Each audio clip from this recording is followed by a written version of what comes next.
नमस्कार दोस्तों, जैसा कि आप सभी जानते हैं कि मेरे चैनल पर दीनदयाल उपाध्याय गोरखपुर विश्वविद्यालय गोरखपुर के बीए हर सेमेस्टर की तैयारी करवाई जाती है। तो आज हम लोग दीनदयाल उपाध्याय गोरखपुर विश्वविद्यालय गोरखपुर के बीए 5th सेमेस्टर विषय भूगोल पेपर कोड GEO 302 ये द्वितीय प्रश्न पत्र है। पेपर का नाम सुदूर संवेदन और भौगोलिक सूचना प्रणाली की मूल बातें। इंग्लिश में देख लीजिए, आपके पेपर में इंग्लिश में दिया रहता है basics of remote sensing and GIS का संपूर्ण पाठ्यक्रम आज हम लोग देखेंगे। तो अगर आप चैनल पर नए हैं तो चैनल को लाइक शेयर और सब्सक्राइब करना न भूलें। वीडियो पसंद आता है तो आप अपने दोस्तों को भी शेयर कर सकते हैं।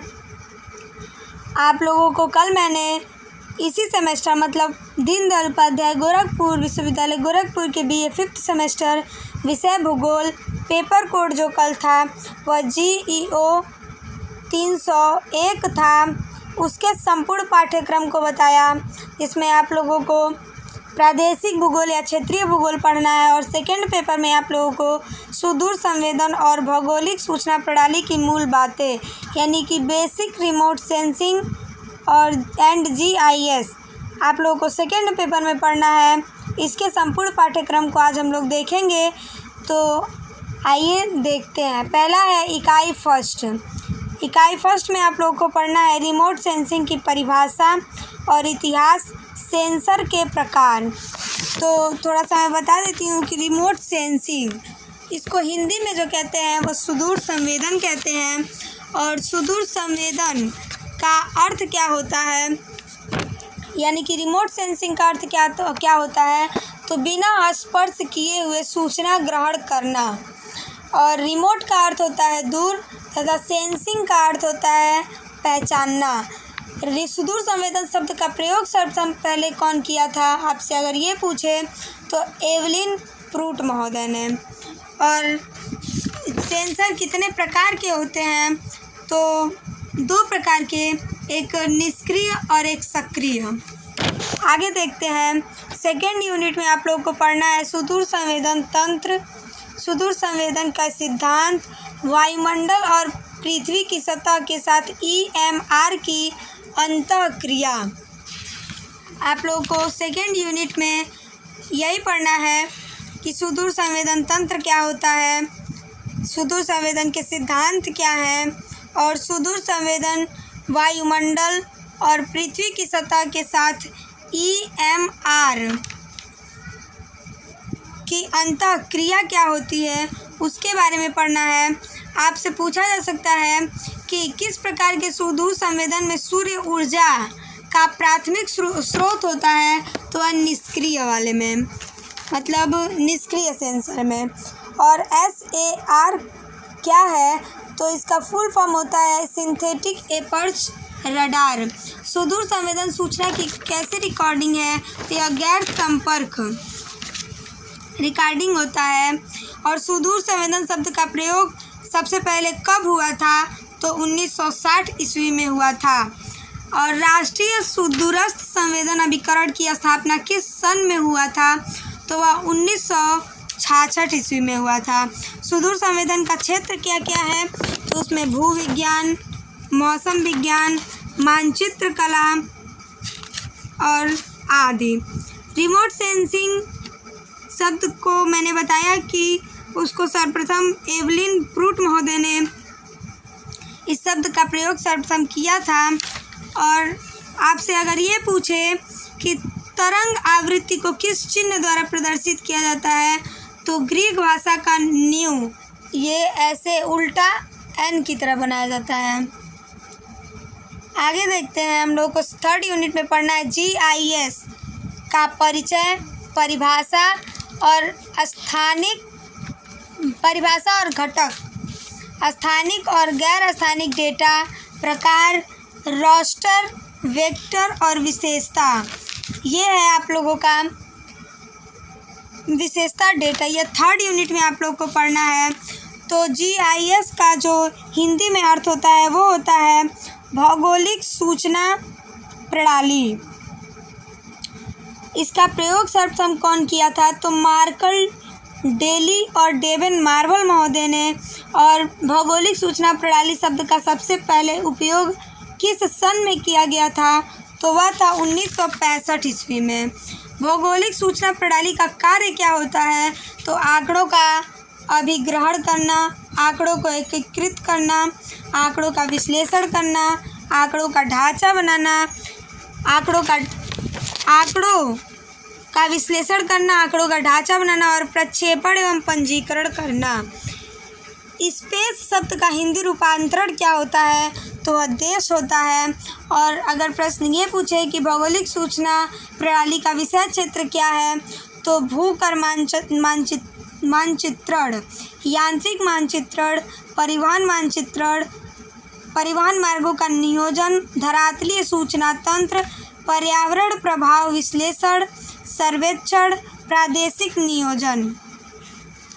भौगोलिक सूचना प्रणाली का उद्देश्य अगर पूछे तो उसका उद्देश्य होता है भौगोलिक आंकड़ों का समुचित प्रबंधन, योजना व निर्णय लेने की क्षमता में वृद्धि करना, आंकड़ों के वितरण व संचालन के लिए सफल साधनों को पूरा करना, आंकड़ों का भंडारण करना और आवश्यक आंकड़ों को दूर करना।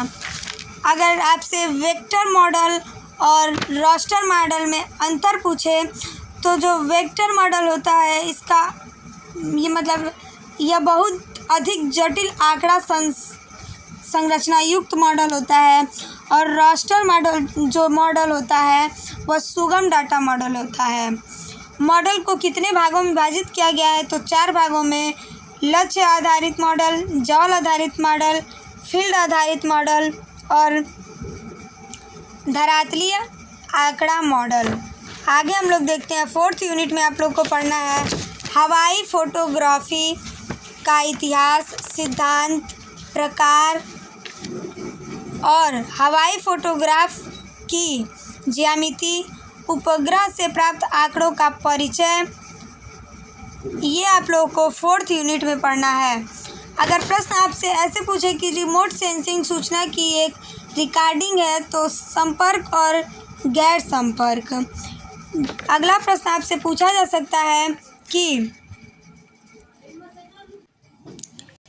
किस देश ने सबसे पहले एक ऑपरेशनल रिमोट सेंसिंग उपग्रह लॉन्च किया था? तो यूएसए ने। आगे अगर आपसे प्रश्न ये पूछे कि जीआईएस के जनक कौन है? तो रोजर एफ टमिल्सन महोदय हैं। जीपीएस ये बहुत ही महत्वपूर्ण है। जीसीपी का पूर्ण नाम क्या है? तो ग्राउंड कंट्रोल पॉइंट। आरएमएसई का पूर्ण नाम क्या है? तो रूट मीन स्क्वायर एरर। ये आप लोगों का था यूनिट। अगर कुछ और प्रश्न मैं बता देती हूँ, आगे जब मैं आप लोग के लिए ऑब्जेक्टिव क्वेश्चन बनाऊंगी तो उसमें भी बहुत महत्वपूर्ण क्वेश्चन को बनाऊंगी जो आपकी परीक्षा के लिए महत्वपूर्ण होगा। जैसे कि ईएमआर आप लोगों ने आगे पढ़ा, यहाँ पे दिया हुआ था ईएमआर। तो अगर प्रश्न ये पूछे कि ईएमआर का फुल फॉर्म क्या होता है तो हिंदी में उसको कहते हैं विद्युत चुंबकीय विकिरण। अगर ये पूछे कि विद्युत चुंबकीय विकिरण यानी कि ईएमआर में दृश्य क्षेत्र बैंड की तरंग लंबाई सीमा क्या होती है? तो 0.4 से 0.7 माइक्रोमीटर। रिमोट सेंसिंग में DIF का अर्थ क्या होता है? तो डिजिटल इमेज प्रोसेसिंग। और प्रश्न ये पूछे कि भारतीय रिमोट सेंसिंग संस्थान कहाँ स्थित है? तो यह पहला ऑफिस जो है वह देहरादून में स्थित है। किसकी आवृत्ति सबसे कम होती है? तो जो अवरक्त किरणें होती हैं उनकी आवृत्ति सबसे कम होती है। आपसे प्रश्न ये पूछे कि IFOV का पूर्ण रूप क्या है? तो इंस्टेंटेनियस फील्ड ऑफ व्यू। और इस प्रकार मैंने आप लोगों को कुछ महत्वपूर्ण प्रश्न और दीनदयाल उपाध्याय गोरखपुर विश्वविद्यालय गोरखपुर के BA 5th सेमेस्टर विषय भूगोल पेपर कोड GEO 302 का जो सेकेंड पेपर आप लोगों को remote sensing basics of remote sensing and GIS यानी कि सुदूर संवेदन और भौगोलिक सूचना प्रणाली की मूल बातें आप लोगों को सेकेंड पेपर में पढ़ना है, उसके संपूर्ण पाठ्यक्रम को और कुछ महत्वपूर्ण प्रश्नों को मैंने बताया। अगर आपको वीडियो पसंद आता है तो आप अपने दोस्तों को शेयर करें, और अगर आप चैनल पर नए हैं तो चैनल को लाइक, शेयर और सब्सक्राइब करना न भूलें। आप चैनल से बने रहें, आपको आगे के सेमेस्टर की भी तैयारी करवाई जाएगी। और आप लोगों ने 4th सेमेस्टर में देखा होगा कि मैंने आप लोगों के लिए जिस विषय के लिए भी गेस्ट क्वेश्चन बनाया है वो आपकी परीक्षा में मिले हुए हैं। तो ऐसे ही मैं आप लोगों के लिए गेस्ट क्वेश्चन लाती रहूँगी। आप लोग तैयारी अच्छे से करिए। आप लोग का रिजल्ट 4th सेमेस्टर का जल्द ही आएगा, जून के लास्ट वीक तक, और हो सकता है तो जुलाई के फर्स्ट वीक तक भी आ सकता है। तो आपका रिजल्ट अच्छा आएगा। इसी शुभकामनाओं के साथ नमस्कार।